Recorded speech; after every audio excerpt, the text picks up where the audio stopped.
तिथि है 7 जनवरी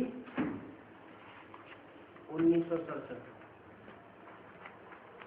प्रातः क्लास रिकॉर्ड चला है तो पाप की दुनिया से दूर कहीं ले चलो।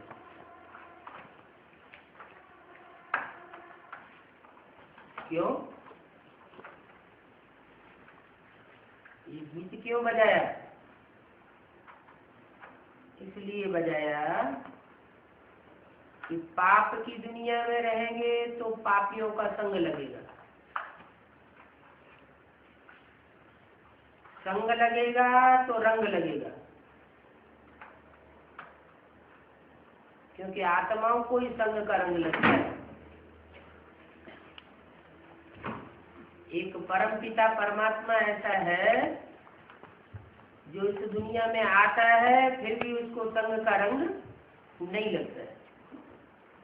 और जो भी मनुष्य आत्माएं हैं, चाहे कोई धर्म पिताएं ही क्यों न हो, इब्राहिम बुद्ध क्राइस्ट ही क्यों न हो, रामकृष्ण की आत्माएं ही क्यों न हो, उनको संग का रंग जरूर लगता है। तो कली की दुनिया तो पाप की दुनिया है। पाप की दुनिया में पापों से छूटना चाहते हैं तो भी नहीं छूट सकते। तो गीत बनवाया है बाप ने, अर्थ भी बताए रहे हैं कि बच्चे अब थक चुके हैं, इस पाप की दुनिया से दूर जाना चाहते हैं। दूर कहाँ? तो पाप की कली की दुनिया से दूर कौन सा देश है? कलयुग से दूर है द्वापर, और द्वापर से भी दूर है त्रेता, त्रेता से भी दूर है सतयुग, और सतयुग में भी आत्माएं आती हैं बहुत दूर देश से, जिसे कहते हैं शांति धाम। तो शांति धाम जाना पड़े पहले। क्यों? उल्टी सीढ़ी कर कर के सुखधाम क्यों नहीं जा सकते? सतयुग में क्यों नहीं जा सकते? इसलिए नहीं जा सकते कि आत्मा पहले अपने स्वरूप को पकड़े। आत्मा है शांत स्वरूप। इस पाप की दुनिया में देह अभिमानियों के संग के रंग में आते आते देह अभिमानी बन पड़ी, माने आत्मा अपन को देह समझने लग पड़ी। 5 तत्वों के संघात से बने हुए शरीर में आत्मा अपने को देह अभिमानी जड़त्वमयी मानने लगी। बुद्धि ऐसी जड़ हो गई है कि जो भी काम करते हैं वो उल्टा हो जाता है। समझते हम बड़े बुद्धिमान हैं। आज की दुनिया के तबक्के में वैज्ञानिक बड़े बुद्धिमान माने जाते हैं, लेकिन वैज्ञानिकों की बड़े से बड़ी उपलब्धि जो एटॉमिक एनर्जी है वो दुनिया का संहार करने के निमित्त बन गई। ऐसी चीज तैयार कर ली कि जिस दुनिया में खुद बैठे हुए हैं वही दुनिया संहार करना चाहते हैं। अभी बाप कहते हैं कि बच्चे इस दुनिया से बुद्धियों को हटाओ। हटाने के लिए पहले अपने को आत्मा समझो। मैं ज्योति बिंदु आत्मा हूँ, परम धाम की रहने वाली। जब तक आत्मा शांत स्वरूप नहीं बनेगी तब तक सुख नहीं मिल सकता। जैसे कोई को बुखार आ जाए तो पहले वो रसगुल्ला खाना चाहेगा, रसगुल्ला का सुख लेगा, या पहले बुखार उतारना चाहेगा? पहले बुखार उतारना चाहेगा, पहले सुख से दूर हो जाए। आत्मा जब तामसी बनती है, देह अभिमानी बनती है, तो बहुत दुख फील करती है। और जब आत्मा आत्माभिमानी बनती है तो दुख से छुटकारा मिल जाता है। दुख से छुटकारा मिलना माना मुक्ति मिलना। काहे से मुक्ति? दुख से मुक्ति। तो शांति आ जाती है। तो पहले क्या चाहिए? आदमी दुखी होता है तो दुख से छुटकारा चाहिए, उसे कहते हैं शांति।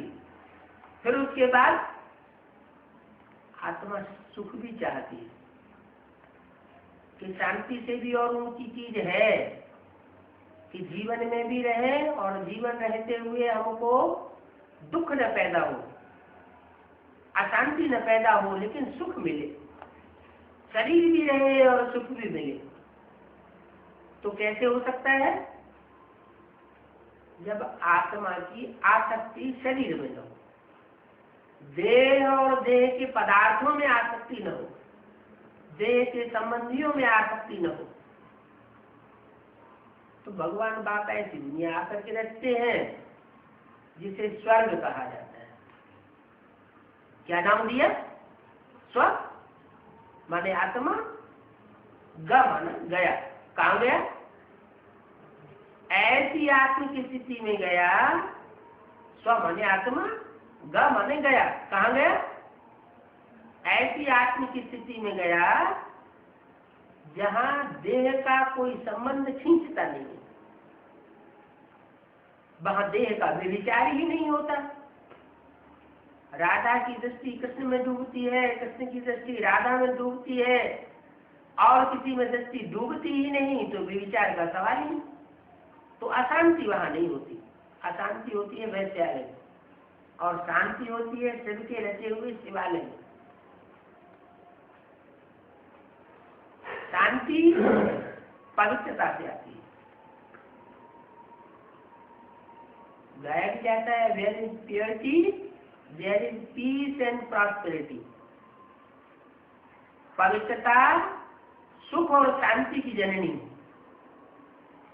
तो आत्मा पहले अपने पवित्र स्वरूप में टिके कि मैं आत्मा ज्योति बिंदु हूं।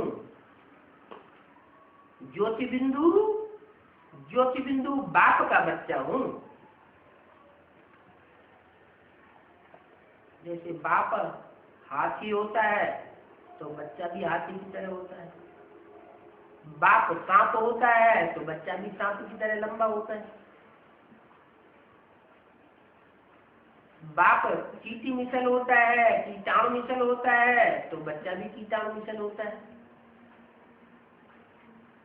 तो बाप है ज्योति बिंदु। वो ज्योति बिंदु का बड़ा आकार भारतीय परंपरा में मंदिरों में शिवलिंग बनाया जाता है पूजा करने की सुविधा के लिए। वो शिवलिंग ही परमात्मा का स्वरूप है, परम पिता का स्वरूप है। किसका पिता? सब आत्माओं का पिता। जो भी आत्माएं हैं, बिंदु बिंदु बिंदु बिंदु शरीर धारण करने वाली आत्माएं, उन सब का बाप। सिर्फ मनुष्य आत्माओं का ही बाप नहीं है। कीड़े मकोड़े, पशु पक्षी, जो भी आत्माएं हैं, जो इस संसार में पाप की दुनिया में दुखी हो चुकी है। ऐसे नहीं कि पाप की दुनिया में मनुष्य ही दुखी होता है।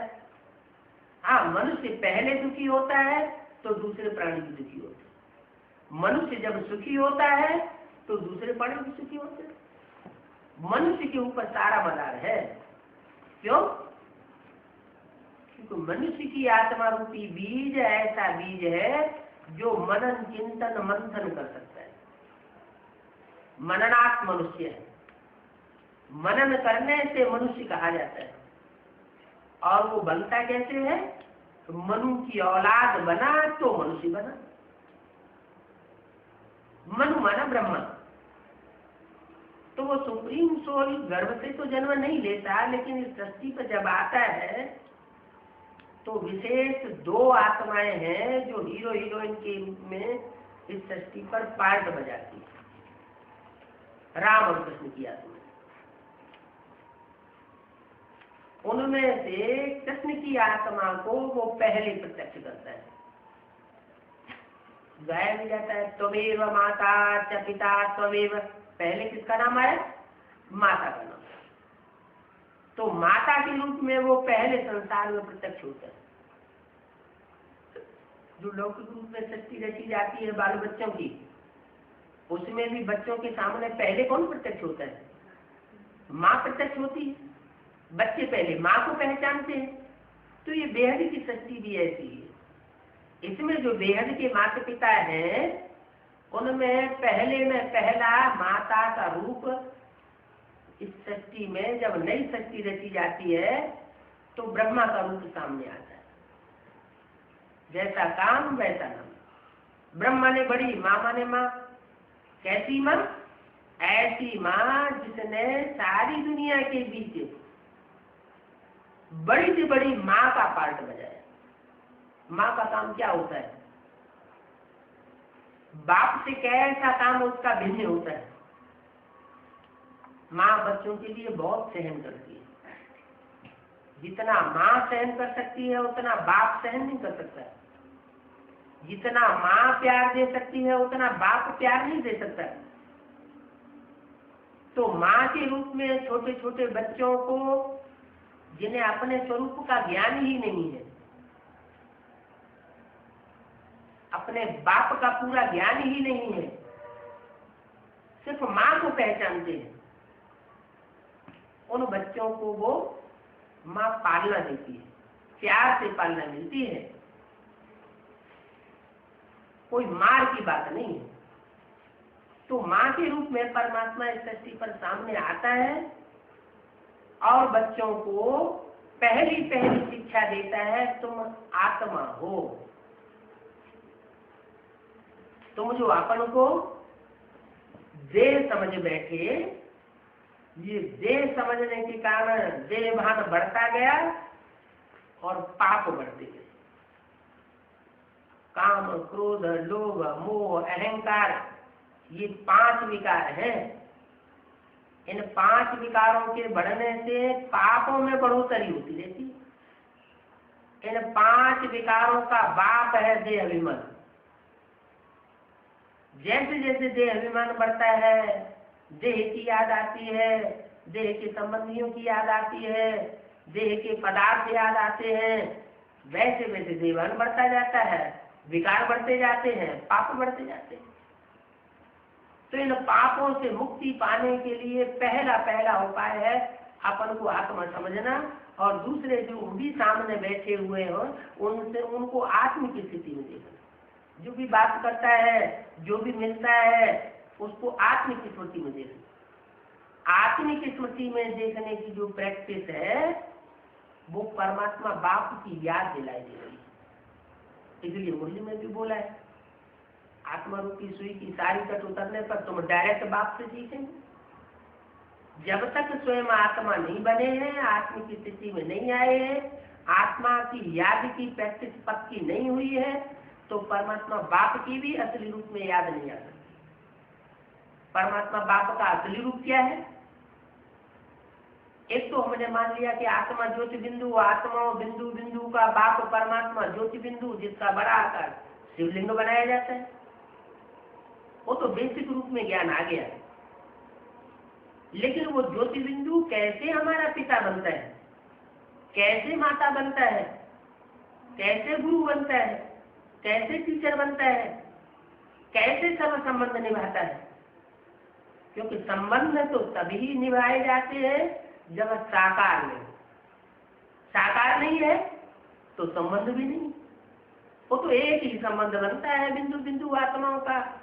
बिंदु परम पिता के साथ, बिंदु बिंदु आत्मा है, बच्चे बच्चे भी नहीं, और परम पिता वो पिता पिता भी किस आधार पर?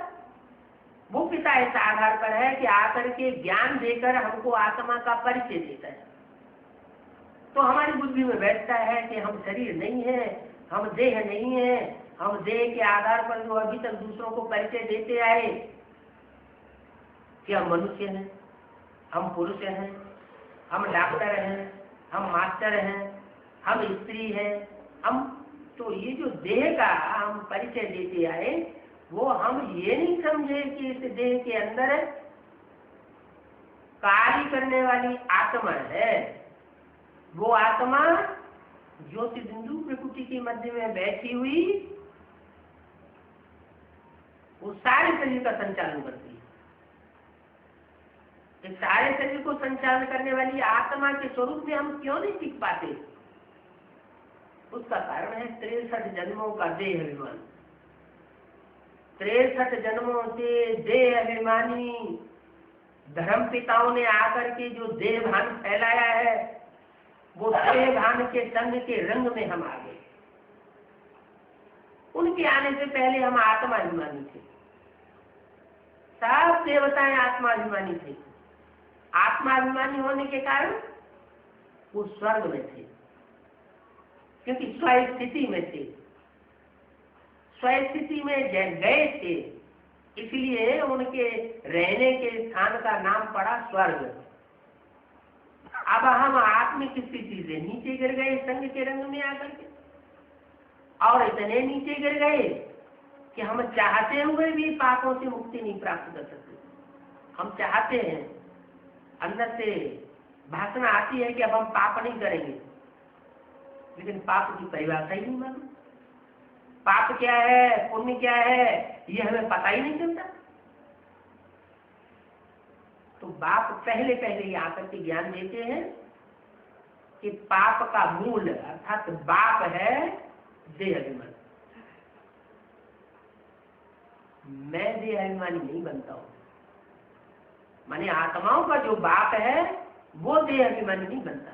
बल शरीर में आता है, रामकृष्ण के शरीर में प्रवेश करता है, कृष्ण के अंतिम जन्म के चोले में प्रवेश करता है, ब्रह्मा नाम देता है।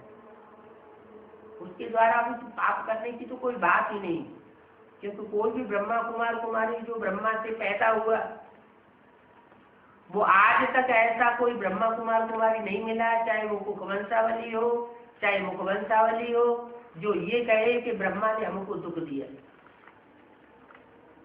ब्रह्मा ने हमको टेढ़ी नजर से देखा, ब्रह्मा ने हमको अशांति पैदा कर दी।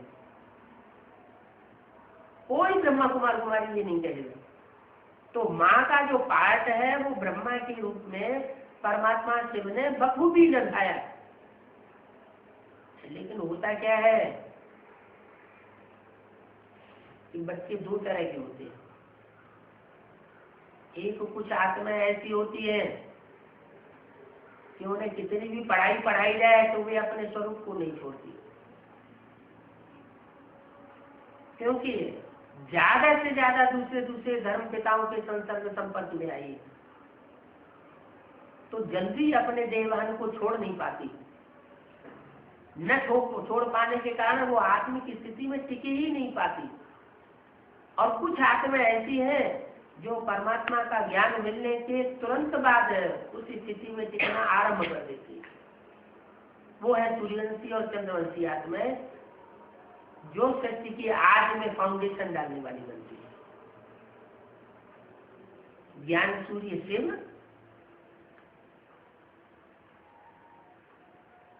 वो राम वाली आत्मा में प्रवेश करता है पहले। इसलिए गीता में लिखा हुआ है कि मैंने पहले ये ज्ञान सूर्य को दिया। वो सूर्यवंशी राम वाली आत्मा वो बीज है मनुष्य सृष्टि का। वो बीज ऐसे नहीं है कि जैसे शिव है। शिव को तो जन्म मरण का चक्र लगता नहीं है, और राम वाली आत्मा को जन्म मरण का चक्र लगता है। राम बीज है और उससे जो पहला पत्ता पैदा होता है वो कृष्ण की सोल है, उसको भी जन्म मरण का चक्र लगता है। तो राम कृष्ण जैसी जो आत्माएं हैं उनको भी जन्म मरण का चक्र लगता है। देह अभिमान में आती है, देह में बंधते देह के सुख भोगते नीचे गिरती जाती है। तो और दुनिया की कोई आत्मा कैसे बच सकती है? किसी का सदाकाल के लिए निर्वाण कैसे हो सकता है? मुक्ति कैसे हो सकती है? शास्त्रों में विद्वानों ने लिख दिया है कि सदाकाल की मुक्ति हो जाती है, सदाकाल के लिए आत्मा जन्म मरण के चक्र से छूट जाती है। लेकिन अंदर से पूछे, कोई आत्मा अपने अंदर झांक के देखे कि वो आत्मा सुख चाहती है या दुख चाहती है, शरीर छोड़ना चाहती है, आत्मा के अस्तित्व को खत्म करना चाहती है हमेशा के लिए, या आत्मा के रहते रहते सुख भोगना चाहती है। तो सब यही कहेंगे कि हमारा शरीर न छूटे, शरीर भी रहे, आत्मा भी रहे, और आत्मा तो होती ही अविनाशी है। भले शरीर छूट जाता है तो आत्मा तो कभी खत्म हो नहीं सकती। परमात्मा के लिए कह देते हैं कि वो बार बार इस सृष्टि पर आकर के इस सृष्टि के मनुष्यों का उद्धार करता है, पतितों को पावन बनाता है, और आत्माओं के लिए कहते हैं सदाकाल की मुक्ति हो जाए। जब आत्माएं सच्ची रूपी रंगमंच से सदाकाल के लिए मुक्त नहीं हो सकती, ये सत्य है। परमात्मा भी मुक्त नहीं हो सकता। परमात्मा भी इस सृष्टि पर बांधा हुआ है कार्य करने के लिए, पार्ट बजाने के लिए। आत्माएं भी इस सृष्टि पर बांधी हुई है पार्ट बजाने के लिए, लेकिन परमात्मा जो पार्ट बजाता है वो तुरीया पार्ट बजाता है। आत्मा ऐसा तुरीया पार्ट नहीं बजा सकती। तुरीया माने बिल्कुल अलग, और आत्माओं के मुकाबले उस सुप्रीम सोल को संग का रंग नहीं लगता। ये तुरीया पार्ट है। क्यों? क्योंकि वो गर्भ से जन्म नहीं लेता। गर्भ से जन्म क्यों नहीं लेता? इसलिए नहीं लेता कि उसका पाप पुण्य बनता ही नहीं। वो 100% ऐसा कूट कूट के ज्ञान भरा हुआ है उस आत्मा में सदा सर्वदा के लिए, जिसके कारण उसको सदा शिव कहा जाता है, कि वो पाप कर्म कर ही नहीं सकता। किसी शरीर में प्रवेश करके जो भी बोलेगा सत्य ही बोलेगा, जो भी कर्म करेगा सत्य कर्म करेगा, जो भी वाइब्रेशन छोड़ेगा सत्य वाइब्रेशन छोड़ेगा। जिन्हें जिन्हें भी दृष्टि से देखेगा वो सत्य दृष्टि सत्य सृष्टि का निर्माण करेगी। कलयुग का निर्माण नहीं कर सकता। परमात्मा आता है पाप की दुनिया को नष्ट करके और पुण्य आत्माओं की दुनिया बनाने के लिए। ये काम दुनिया में और कोई नहीं कर सकता है, कोई मनुष्य आत्मा नहीं कर सकती। रामकृष्ण की आत्मा भी ये कार्य नहीं कर सकती अगर परमात्मा उनमें प्रवेश नहीं करे। वो सुप्रीम सोल ही है जो इस शक्ति को बदल सकता है अपनी दृष्टि से, क्योंकि उसकी दृष्टि में कोई भी प्रकार का ऐसा निष्कृष्ट भाव आ ही नहीं सकता, क्योंकि वो गर्भ से जन्म नहीं लेता। वो आता भी है तो श्रेष्ठ इंद्रियों की पैदाइश करना सिखाता है। श्रेष्ठ इंद्रियां है ज्ञान इंद्रियां, आंख नाक कान मुख, ये ज्ञान इंद्रियां। इन ज्ञान इंद्रियों के प्यार से शक्ति बनती है। और ये धर्म पिताएं जब से आते हैं मनुष्य गुरु, तब से ये भ्रष्ट इंद्रियों का विविचार कहलाते हैं। उन भ्रष्ट इंद्रियों के विविचार से जो संतान पैदा होती है, जिसे मूर्ति की पैदाइश कही जाए, वो दुखदायी बनती चली जाती है। शुरुआत में तो हर चीज सतो प्रधान होती। द्वापर के आदि में जब इब्राहिम आए और मूर्ति की पैदाइश शुरू हुई, उस समय ये पैदाइश भी इतनी दुखदायी नहीं थी, सात्विक की स्टेज में थी। फिर धीरे धीरे दुखदायी बनती चली गई। पहले सतो प्रधान, फिर सतो सामान्य, फिर रजो, और लास्ट में आकर के तामसी बन गई। भगवान की आकर की जो सृष्टि रचता है, सत्य सृष्टि सतयुग की बनाता है, वो भी पहले पहले 16 कला संपूर्ण होती है। 16 कला संपूर्ण जो सृष्टि बनाता है, वो त्रेता के अंत में आकर के 8 कलाओं से भी नीची हो जाती है। देहभान शुरू हो जाता है। देह का सुख भोगते भोगते देवताएं अपने को देह समझ बैठते हैं। आत्मिक स्वरूप भूल जाता है। तो आत्मिक स्वरूप भूला, देह अभिमान में आया, माना नरक में आया। नरक क्यों कहा गया ना? नर माना मनुष्य, का माना करे। मनुष्य जो कुछ करता है वो है नरक। मनुष्य जो भी काम करेगा, जब तक परमात्मा का ज्ञान नहीं होता है तो मनुष्य है, नर है। नर जो भी करता है वो उल्टा ही काम करता है। और भगवान उन मनुष्यों से ज्ञान देकर के जो कार्य कराता है तो उल्टा होता है। उल्टा क्या होता है? नर को नारायण बनाता है। मनुष्यों के ज्ञान से, मनुष्य गुरुओं के ज्ञान से मनुष्य नीचे गिरते गिरते असुर बन गए, राक्षस बन गए। कोई कर्म करेंगे तो पाप बन जाएगा, कोई वाचा बोलेंगे तो पाप बन जाएगा, किसी को दृष्टि से देखेंगे तो वृत्ति खराब हो जाएगी, क्योंकि देवान भरा हुआ है। जो भी वाइब्रेशन छोड़ेंगे उनमें कुछ न कुछ दुष्ट वाइब्रेशन मिक्स कर देंगे। जैसे दूध का भरा हुआ घड़ा हो और उसमें एक बूंद विष मिल जाए तो धीरे धीरे सारा का सारा विष होता जाता है, वो विष तो फैलता जाता है। तो भगवान निर्विष बनाता है इस सृष्टि को। जिस स्वरूप के द्वारा इस सृष्टि को निर्विष बनाता है उस स्वरूप का नाम है विष्णु। विष्णु नो विष एट ऑल, ऐसी सृष्टि जो बनाए उसको कहते हैं विष्णु। मंगलम भगवान विष्णु, कल्याण ही कल्याण पैदा कर देता है उस स्वरूप के द्वारा। क्योंकि दुनिया में पवित्रता से ही सारे कार्य होते हैं। पवित्रता है तो सुख शांति है, अपवित्रता है तो दुख अशांति है। तो ये दुख अशांति वाली दुनिया, पाप की दुनिया, इस दुनिया से निजात पाने के लिए, छुटकारा पाने के लिए आत्मा पुकारती है भगवान को कि तू पाप की दुनिया से दूर कहीं ले चल। ऐसे नहीं कि कलयुग के अंत में ही पुकारती है और कलयुग के अंत में जब परमात्मा इस सृष्टि पर आ जाता है उसके बाद पुकारना हमेशा के लिए बंद हो जाता है। नहीं, आने मात्र से तुरंत बंद नहीं हो सकता, प्रैक्टिस करनी पड़ती है आदमी। भगवान जब इस सृष्टि पर आता है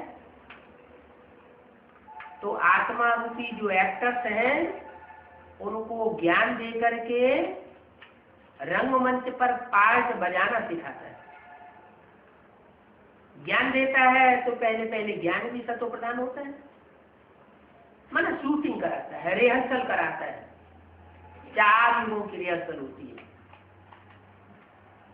ज्ञान मिलने के बाद।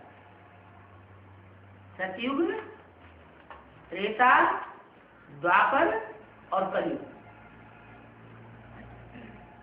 सतयुग की जो सतो प्रधान शूटिंग होती है उसमें आत्माएं शूटिंग पीरियड में भी बड़ी शांत रहती है। भले दुनिया वाले बड़े अशांत करते हैं तो भी अंदर से बड़ी खुशी रहती है। जैसे कराची में था, कराची में जो फाउंडेशन पड़ा वो सतयुगी फाउंडेशन पड़ा। एक का संग था, दुनिया वालों का कोई संग का रंग नहीं लग रहा था, तो 7 बजे शूटिंग हो गई। और अभी ब्राह्मणों की कैसी शूटिंग हो रही है, चाहे बेसिक नॉलेज के ब्राह्मण हो चाहे एडवांस पार्टी के ब्राह्मण हो, दोनों की हालत क्या है? अभी अभी निश्चय बुद्धि, अभी अभी अनिश्चय बुद्धि। सब एक जैसे नहीं है। कोई ज्यादा निश्चय बुद्धि की स्टेज में टिकते हैं, ज्यादा लंबे समय तक टिकते हैं। कोई को घड़ी घड़ी अनिश्चय आता है, घड़ी घड़ी उनको संभालना पड़ता है। घड़ी घड़ी अगर ज्ञान योग में न टिके तो अवस्था बहुत ऊंची नीची होती रहती है, संग का रंग बहुत जल्दी लग जाता है। तो जब ऐसी शाम की स्टेज की शूटिंग होती है तो उसका भी अति होती है, अति होती है तो उसका अंत हो जाता है और फिर परमात्मा बाप प्रत्यक्ष हो जाता है। अभी ब्राह्मणों की दुनिया में ऐसे नहीं है कि 69 से ब्रह्मा बाबा ने शरीर छोड़ दिया तो परमात्मा बाप से मैंने पार्ट बजाना बंद कर दिया, नहीं, वो गुप्त पार्ट बजाता, प्रत्यक्ष होकर के पार्ट नहीं बजाता। गुप्त होकर पार्ट बजाने की वजह से जो जितनी ज्यादा ज्ञानी आत्मा होती है वो उतना उस स्वरूप को पहचान पाती है, और जितनी ज्यादा अज्ञानी होती है, ज्ञान लेने के बाद भी अज्ञानता के कर्म करती है, उतना परमात्मा पार्ट से दूर रहती है और पहचान नहीं पाती। इसलिए भगवान बाप तो ये भी कहते हैं कि मेरे साथ रहने वाले बच्चे मेरे को नहीं पहचान सकते। दिन रात साथ रहते हैं, साथ खाते हैं, साथ पीते हैं, साथ में सोते हैं, सब तरीके से साथ है। कोई ये नहीं कह सकता कि साथ नहीं मिल रहा है, फिर भी पहचान पूरी नहीं हो पाती। और जब पहचान पूरी नहीं होती तो बुद्धि बाहर की दुनिया में भागती है। रहते हैं मधुवन में और बुद्धि रहती है उनकी बाहर की दुनिया में, तो शूटिंग कहाँ की होगी? संकरण कहाँ का लगेगा? बाहर की दुनिया का संकरण लगेगा या परमात्मा बाप का संकरण लगेगा? बाहर की दुनिया का संकरण। लंबे समय तक शूटिंग पीरियड में ये संकरण लगता रहा तो अंत मते तो गति कौन सी होगी? क्या गति होगी? बाहर की दुनिया वालों से प्राप्ति होगी या परमात्मा बाप से प्राप्ति होगी? बाहर की दुनिया में चले जाते हैं, क्योंकि लंबे समय तक उनकी बुद्धि का योग बाहर की दुनिया में रहता है। इसलिए कहते हैं कि मधुवनवासी किसको कहा जाता है? ऐसे नहीं कि जो मधुवन में सरेंडर होकर के रहते हैं, साथ साथ रहते हैं प्रैक्टिकल में साकार में, वो मधुवनवासी है, नहीं। मधुवनवासी वो है जिनकी बुद्धि मधुवन में रहती है, मधुवन से बाहर नहीं जाती। भले गर्भस्थ की माताएं हैं, मानेली माताएं हैं, बंधन में पड़ी हुई है, लेकिन उनकी बुद्धि का योग अगर मधुवन में बना रहता है बाप के घर में, तो कहते हैं कि वो ही मधुवनवासी है। भले शरीर से बाहर की दुनिया में है लेकिन बुद्धि मन बुद्धि से मधुवन में है, तो मधुवनवासी। तो अंदर की बात और बाहर की बात, बाहर से देखने में पहचान में नहीं आती। हाँ, एक्ट में आते हैं, भाषा में आते हैं तो पकड़ में आ सकते हैं कि इनकी बुद्धि बाहर रहती है या अंदर रहती है, ये अंतर्मुखी है या बहिर्मुखी है। जैसी स्थिति होगी वैसी शूटिंग होगी। लगातार की आत्मिक स्थिति बनाए रखेंगे तो अंतर्मुखी शूटिंग होगी। आत्मिक स्थिति से परे हो जाते हैं तो देह अभिमानियों का संकरण लगता है। तो ज्ञान मिलने के बाद भी 4 अवस्थाओं से आत्माओं को पसार होना पड़ता है, चाहे वो एडवांस नॉलेज हो और चाहे वो बेसिक नॉलेज। एडवांस नॉलेज में ज्ञानी आत्मा जरूर बनती है, लेकिन कोई ये गारंटी नहीं है कि पवित्र आत्मा ही बन जाए। इसलिए ज्ञानी तू आत्मा मुझे प्रिय बहुत है कहते तो हैं, लेकिन प्रिय होने के बावजूद भी वो पावन क्यों नहीं बन जाती? वो रुद्रमाला के मण के जो रुद्र भगवान के साक्षात बच्चे बनते हैं, जो रुद्र भगवान का ज्ञान का वर्षा पूरा उठाते हैं, नंबरवार उठाते हैं, फिर वो सुखी शक्ति क्यों नहीं अनुभव करते? वो भी दुख में क्यों अनुभव करते हैं? स्वर्ग का अनुभव क्यों नहीं करते? इसलिए नहीं करते कि जो असली पढ़ाई है, पढ़ाई का जो लक्ष्य है, उस लक्ष्य को प्राप्त नहीं करते। पढ़ाई का लक्ष्य ये नहीं है कि हम ज्ञानी बन जाएं। ज्ञानी तो रावण भी था, प्रकांड विद्वान था, वेदों शास्त्रों का भंडार उनके हाथों में दिखाया जाता है। रावण के हाथों में वेद शास्त्र दिखाए जाते हैं, जैसे ब्रह्मा के हाथ में वेद शास्त्र दिखाए जाते हैं, रावण के हाथ में भी दिखाए जाते हैं। मानव प्रकांड विद्वान था, लेकिन कर्म खराब थे। तो ज्ञान हो और आचरण में अगर ना उठाया जाए तो वो रावण का ज्ञान हो जाता है। ज्ञान प्रैक्टिकल जीवन में धारण होना चाहिए। प्रैक्टिकल जीवन में अगर ज्ञान धारण है तो वो देवता बन सकते हैं। धारण में नहीं आता है तो वो देवता बन नहीं सकता। इसलिए रुद्रमाला के मण के रुद्रमाला बनकर के तैयार हो जाती है ज्ञानी तो आत्माओं की नंबर 1, लेकिन वो विजय माला नहीं कही जा सकती।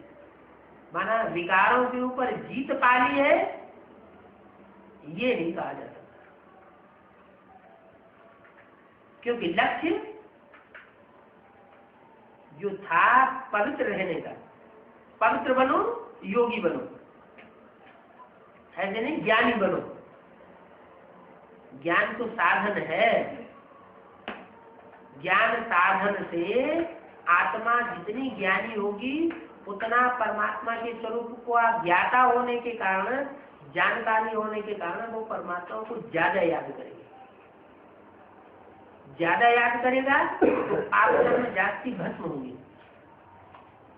पाप कर्म जब जास्ती भस्म होंगे तो आत्मा हल्कापन महसूस करेगी। लेकिन ये भी है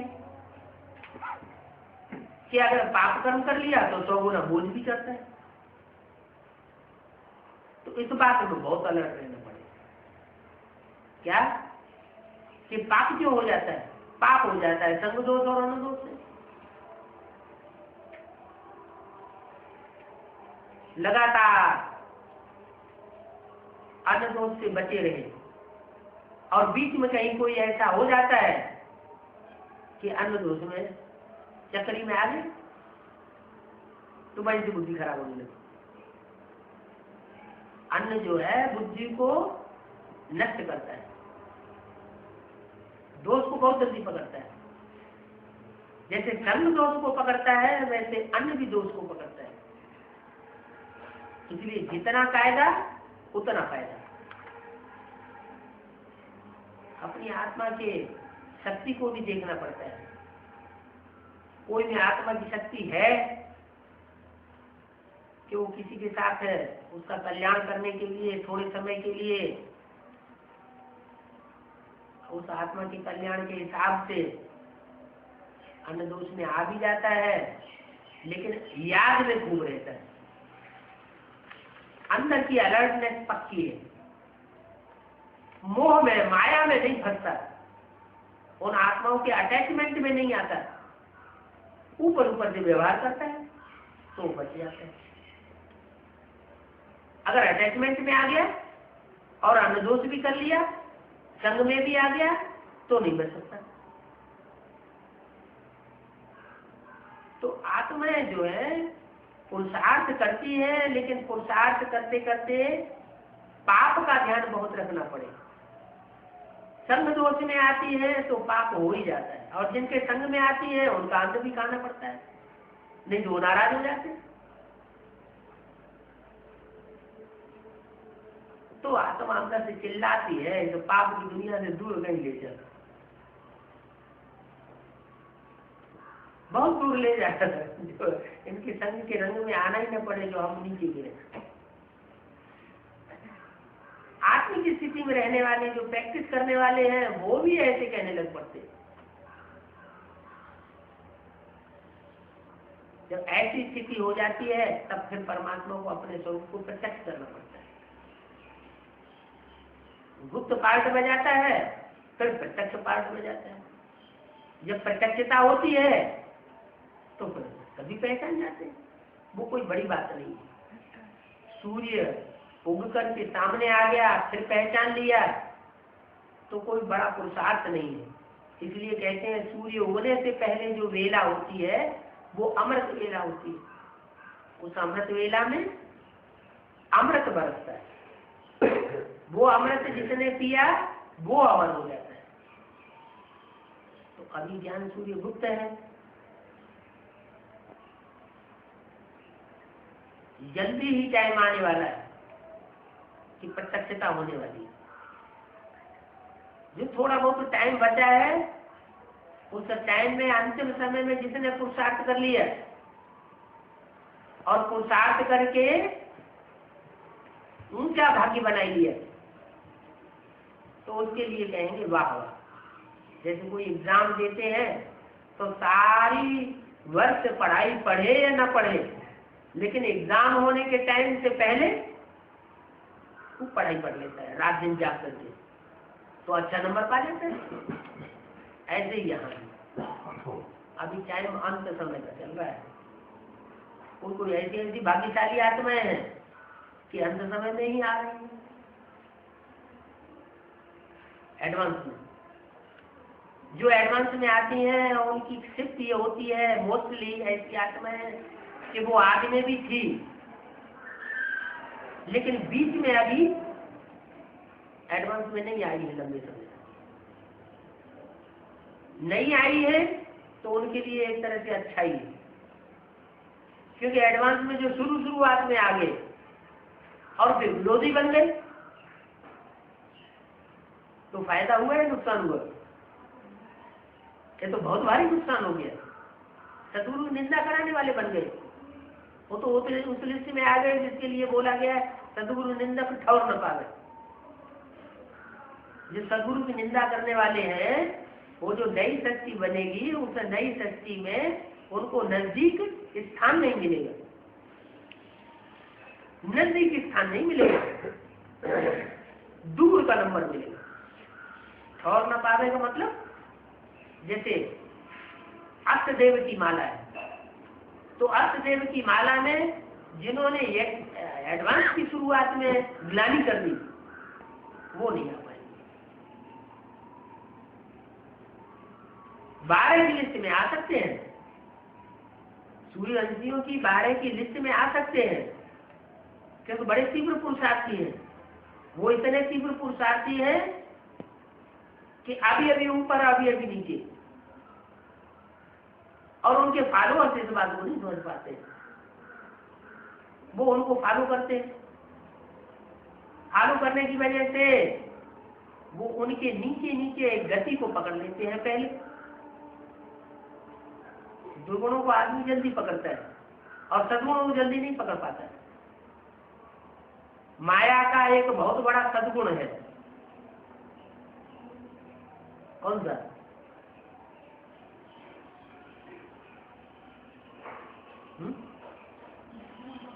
है? माया दुर्गुणों को जल्दी पकड़ती है, ये सबसे बड़ा सद्गुण है। माया का सबसे बड़ा सद्गुण है कि वो बाप को जब पहचान लेती है तो 1 सेकंड नहीं लगाती है, झट से समर्पण हो जाती है। और ऐसे नहीं कि तन से और धन से ही समर्पित होती है, तन से धन से मन बुद्धि से भी समर्पित हो जाती है। तो ज्ञान लेने के बाद जो जितना जल्दी समर्पित हो जाता है मन बुद्धि से, वो उतना ही ज्यादा पावरफुल आत्मा बन जाती है। तो एक तरफ भगवान का पास और एक तरफ माया का पास, दोनों को सर्वशक्तिमान की सत्ता मिल जाती है। भगवान भी सर्वशक्तिमान और उसकी बेटी भी क्या टाइटल मिलता है, वो भी सर्वशक्तिमान। तो पावरफुल हुई ना, जो भगवान की पावर है वो उसके पास भी पावर आ गई, और जो शक्ति है पावर है उसी से सुख भोगा जाता है, राज भोगा जाता है। शक्ति नहीं है आत्मा में, आत्मा में पावर ही नहीं है, तो जन्म जन्मांतर के लिए राजाई होगी नहीं जाती। ये बात दूसरी है कि माया की पावर मायावी पावर है और देवताओं की दैवीय पावर है जो ईश्वर से डायरेक्ट मिलती है, उसमें अंतर पड़ जाता है। वो मायावी दुनिया में ज्यादा सुख भोगती है, राजी करती है। शूटिंग का हिसाब देखा जा सकता है। शूटिंग के हिसाब में ब्राह्मणों की दुनिया में कौन सी आत्मा है जो लंबे समय से राज्य कर रही है, गद्दी पे बैठी हुई आरा बुद्धि है? कौन बेसिक में कौन है? है ना, बेटी है नाम उसका। बेटी माने कुमारी, कुमार का नाम है ना। और जब बाबा जीवित थे तो भी मुरली में बोला है, इन सब सितारों में सबसे जास्ती खाते किसकी होती है? कुमार की। उस समय ही दिल पे चढ़ी हुई थी। और उस आत्मा का समान पुरुषार्थी हुई विश्व भाव, वो भी बाबा के दिल पे चढ़े हुए। धन संपत्ति सारी उसकी निगाह में रहती थी। यज्ञ में जो भी भंडार था, कोई बड़ा काम करने के लिए बाबा उसको भेजते थे पहले। जैसे कराची छोड़ करके जब हिंदुस्तान आए, बड़े जहाज में माल डाल और बच्चों को लेकर के बाबा जब आए बम्बई में, तो बम्बई से सबसे पहले विश्व भाव को भेजा कि जाओ बड़े शहरों में खोजो जाके कहीं कोई बड़ी बिल्डिंग मिल जाए। अहमदाबाद जाओ, पहले अहमदाबाद भेजा, देखो जाके कोई स्थान। बाबू को वहाँ स्थान ही नहीं मिला, अहमदाबाद में कोई स्थान नहीं मिला, ऐसा कोई बड़ा बंगला मिला नहीं। फिर किसी ने उनके कान में ऐसा बताया कि वो एक बंगला वहाँ माउंट आबू में खाली पड़ा है, पोखरान हाउस, किसी राजा का बंगला है। वहां जाने से वो मिल गया। तो कोई भी बड़ा कार्य करते थे बाबा तो विश्व भाव आगे रखते थे। वफादार बच्चा था बाबा।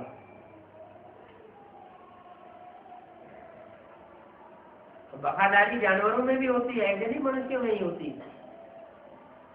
जानवरों में कोई ऐसा जानवर है जो बहुत वफादार होता है? कौन सा है? तो कुत्ता क्या हम क्यों ले लिया है? कुत्ते में दुर्गुण है, व्यभिचार के दुर्गुण ज्यादा है, फिर भी उसमें सद्गुण भी है।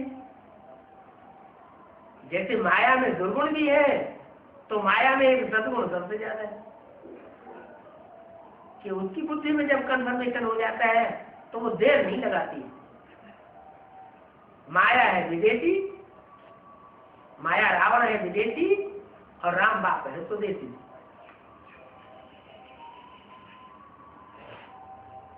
फौरन कौन करता है? जो फौरन करता है वो फॉरेनर। ज्ञान मिला और फौरन से फैसला ले लिया, उसके कहते हैं फॉरेनर।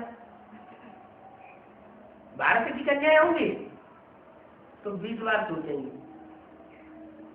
जल्दी नहीं सरेंडर होती, घिस बहुत लगते हैं। फॉरेन कन्या होगी, अगर बुद्धि में फर्ज बैठ जाएगी तो फर्ज सरेंडर हो जाएगी। फॉरेन माने फौरन। और हिंदुस्तान में ये परंपरा है कि माना जाता है कोई काम करो तो जल्दी मत करो, अच्छी तरह से सोच समझ के फिर कदम उठाओ। ऐसा ना हो कदम उठाने के बाद फिर पीछे आना पड़े, वापस आना पड़े। अगर कदम उठाने के बाद वापस आना पड़ा तो मामला बिगड़ जाएगा। जैसे फॉरेनर एडवांस पार्टी शुरू होती है और फॉरेनर तो बाप को प्रोटेक्ट करते हैं, क्योंकि नियम बना हुआ है, विदेशी ही बाप को प्रोटेक्ट करते हैं। तो धरार से कूद तो पड़ते हैं, फैसला तो ले लेते हैं, लेकिन पूरी पहचान नहीं हो पाती जल्दी। पूरी पहचान न होने के कारण फिर बाद में बंदर खाते हैं, अरे ये क्या हुआ, ये तो हमने समझा ही नहीं। जब बात को समझा नहीं तो उन्हें संशय पैदा हो जाता है। संशय बुद्धि विनश्यति। ऐसी विनश्यति की स्टेज में आते हैं कि विरोध ही विरोध, विरोध ही विरोध, तो पद नीचा हो जाता है। तो बजाय पद नीचा करने के क्या करना चाहिए, अच्छी तरह सोच समझ के फिर बुद्धि को, तन को, मन को समर्पित करना अच्छा है।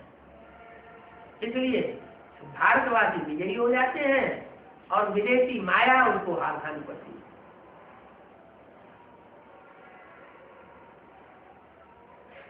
माया मां आया, क्या नाम है, मां माने नहीं, संस्कृत में मां माने नहीं और आया माने आया। ना आई होती तो ज्यादा अच्छा था। बुद्धि में माया आ जाती है, माया आ जाती है और जल्दी जल्दी काम कराती है। ये भी करो, वो भी करो, इधर करो, उधर करो, उधर करो, वो माया खराब कर देती है।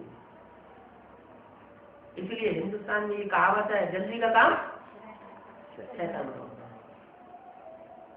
बहुत जल्दी नहीं करनी किसी काम में, अच्छी तरह से सोच समझ के उसकी गहराई को आगा पीछा देख करके और फिर आगे बढ़ते रहना, धीरे धीरे धीरे धीरे, जैसे जू मिसल ड्रामा चलता है।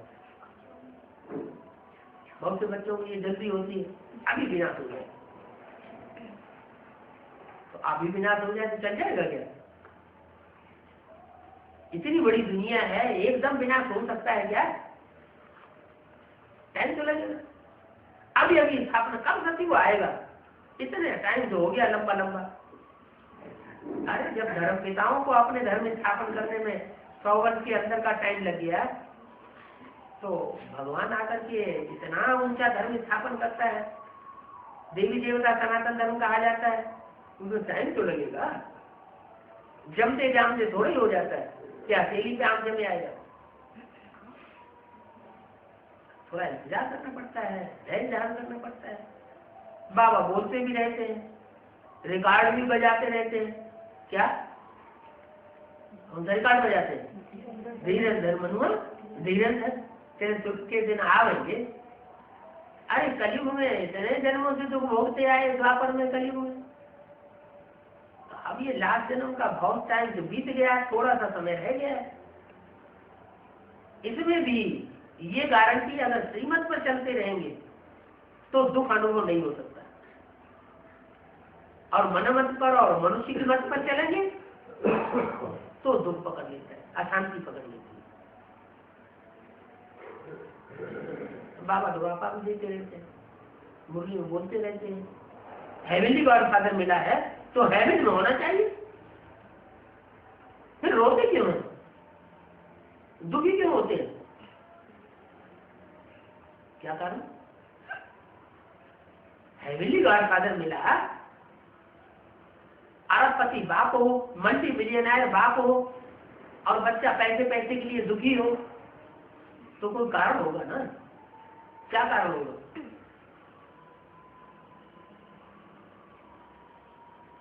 कोई कारण होगा ना कि इतना दुखी क्यों है बच्चा, जब अरबपति का बच्चा है तो जरूर बाप की मत पर नहीं चलता होगा, अपनी ढपली अलग बजाएगा तो दूर हो ही जाएगा। ऐसे यहां भी है, बाप सबसे जास्ती दबाव देते हैं इस बात पर कि इस दुनिया में सब भ्रष्ट हैं।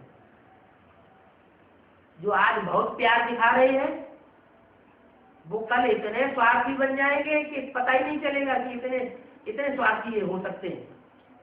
विश्वास ही नहीं कोई कर सकता, ये है तो इतना नजदीक संबंधी, इतना ऐसा अविश्वासी हो सकता है।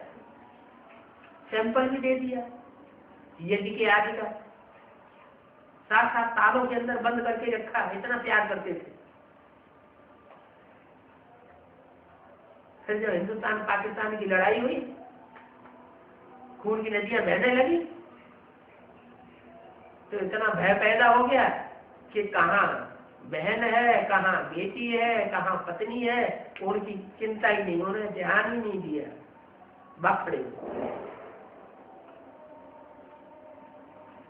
जैसे घर में कभी जोर से आग लगती है तो पता चलता है कि सच्चे माँ बाप कौन है और झूठे माँ बाप कौन है।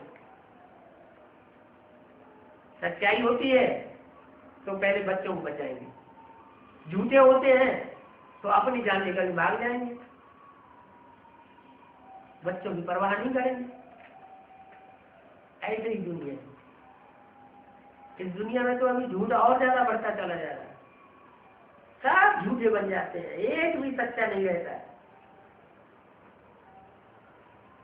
अगर सच्चा रहता भी है तो सुप्रीम सोल जिसमें मुकर्रर रूप से प्रवेश करता है वो ही सच्चा साबित होता है। इसलिए एक की कथा गाई हुई है, सत्यनारायण की कथा, सत्य लक्ष्मी की भी कथा नहीं गाई हुई है। 2500 साल साथ में रहेगी, नारायण वाली आत्मा के साथ कितना टाइम साथ में रहेगी? 21 जन्म का साथ देता हूं। वो बाप होते हैं लौकिक बाप, वो तो ऐसी जोड़ी बनाते हैं किसी एक जन्म में पूरा साथ निभाए न निभाए, बीच में ही शरीर छोड़ के चली जाए या चला जाए। और ये बेहद का बाप तो 21 जन्म का साथ देते हैं, 21 जन्म की पक्की शादी कराते हैं। तो 2500 साल साथ रहने वाली, उसमें तो शंकर रंग गब्र जाति होना चाहिए। तो कलयुग के अंत में उसकी सत्यनारायण की, सत्य लक्ष्मी की कथा क्यों नहीं होती? क्योंकि वो भी कुछ न कुछ देहधारियों के प्रभाव में आ जाती है, झूठी बन जाती है। सच्चा होगा तो उसको आग कोई परिवर्तन नहीं करेगी। उसमें खाद मिली हुई होगी, चांदी की, कॉपर की,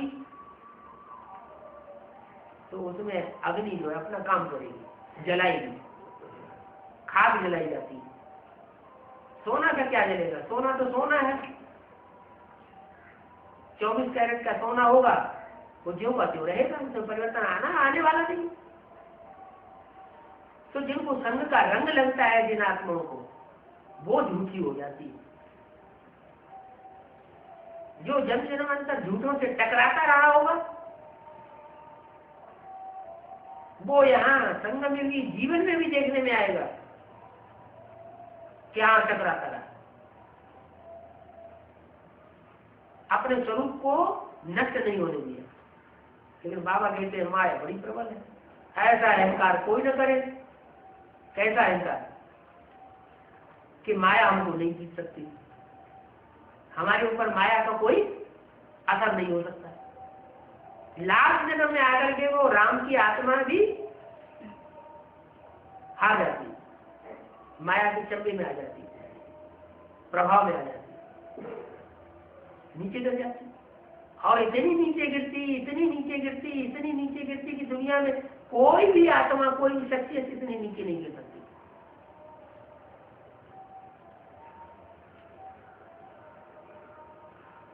ड्रामा बना हुआ है ऊंच से ऊंच पार्ट बजाने का और नीच से नीच पार्ट बजाने का। बड़े से बड़ा पापी और बड़े से बड़ा पुण्यात्मा, बड़े से बड़ा देवता और बड़े से बड़ा राक्षस है।